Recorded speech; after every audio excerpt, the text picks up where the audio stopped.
Yeah. Yeah. Yeah. If I can't do it, homie, it can't be done. Now I'ma let the champagne bottle pop. I'ma take it to the top. Show, I'ma make it hot, baby. Alright, Kimbo right here. I just wanted to talk a little bit about UFC 110. It was an awesome card, just like I thought it would be. First, we had two of the best fights of the night on the prelims. Chris Lytle picking up submission of the night with the knee bar, and Krzysztof Szczynski and Bonner in an awesome war. Too bad for the cut. The referee, they need to be able to let the referees watch replays or something, or bring, I don't know why they didn't go to the replay. Anybody didn't go to the replay on this because, you know, obviously the headbutt, Bonner should have got it, the win, due to the illegal blow. But, you know, I like to see Szczynski get the win anyway because he was winning the fight. And it made my pick right on that fight. So, you know, awesome prelims. Starting out with the main card, I'd like to see Parash get a couple more fights in the UFC here.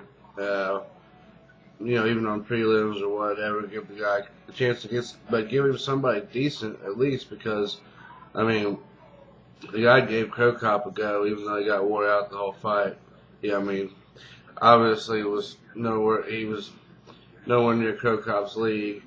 Krokop, I mean, had trained hard. He would, you know, I feel like he would have wore Rothwell out, and I think, to be honest with you, Rothwell knew it too. But give him props, man. The guy came in 48-hour notice. I know they got these guys trained and ready, backups, you know, but to take a fight against Mirko Krokop, 48 hours notice, you know, when you're basically a no-name guy, shows a lot of heart, and he deserves a couple of more fights just to make some money because he did that for him, if you ask me. So Krokop gets the win there, and the second fight was an awesome fight. It was a real good fight.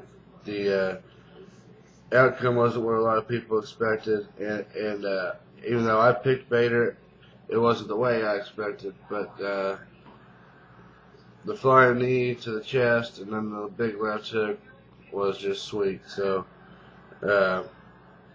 hats off to Ryan Bader, and I tell you what, I don't think next time you see Jardine's name might be on a prelim card, so don't be surprised at that.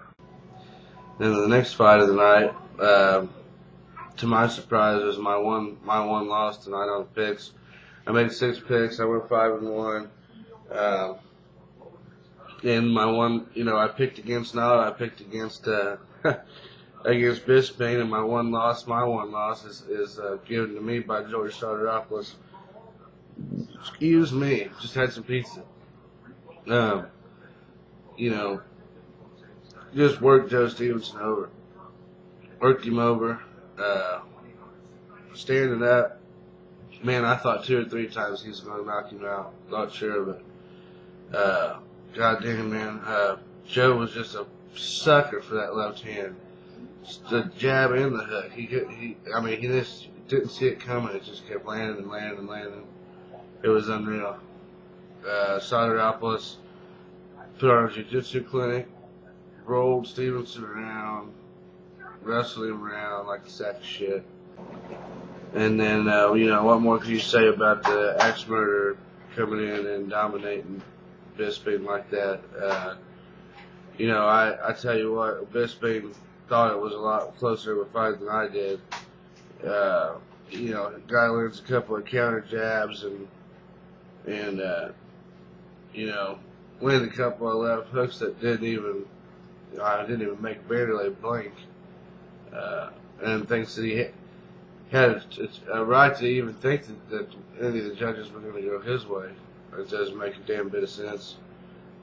So hats off to Vanderlei for that win. That's going to keep him in, on the main card fights anyway. It'd be interesting to see who they throw him next. Like Joe said, not really a setback for Bisping. He won all 3 rounds.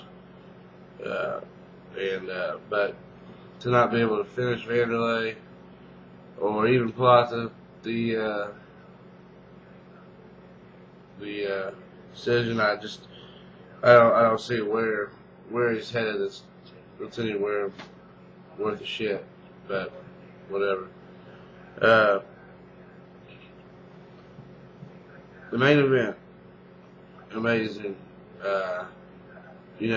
I thought sure that what we would see is Nog continuously getting thrown down, held down, worked around, getting him in a submission attempt. Velasquez pull out of that, stand up, throw him back down. I thought that's what I was going to watch.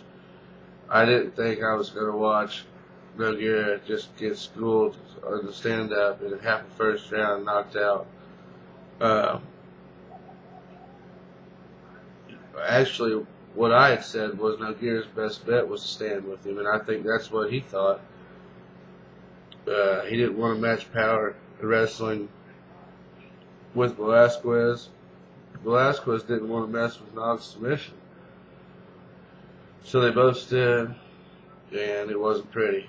Nogueira knocked out halfway through the first round. And I'm telling you right now, I don't give a damn what anybody says. If I would have listened to anybody else's predictions on YouTube on this card, I'd have a bunch of them wrong like everybody else. So I listened to what I thought.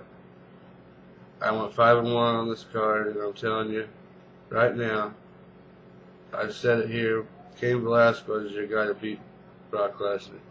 And if Mir or Carwin beats Lesnar, Velasquez will whip one of their asses. So that's your next heavyweight champion, Cain Velasquez. He might have to wait his turn.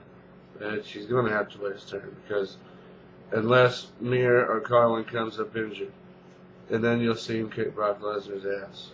So that's been the last word with Kimbo White, and everybody have a good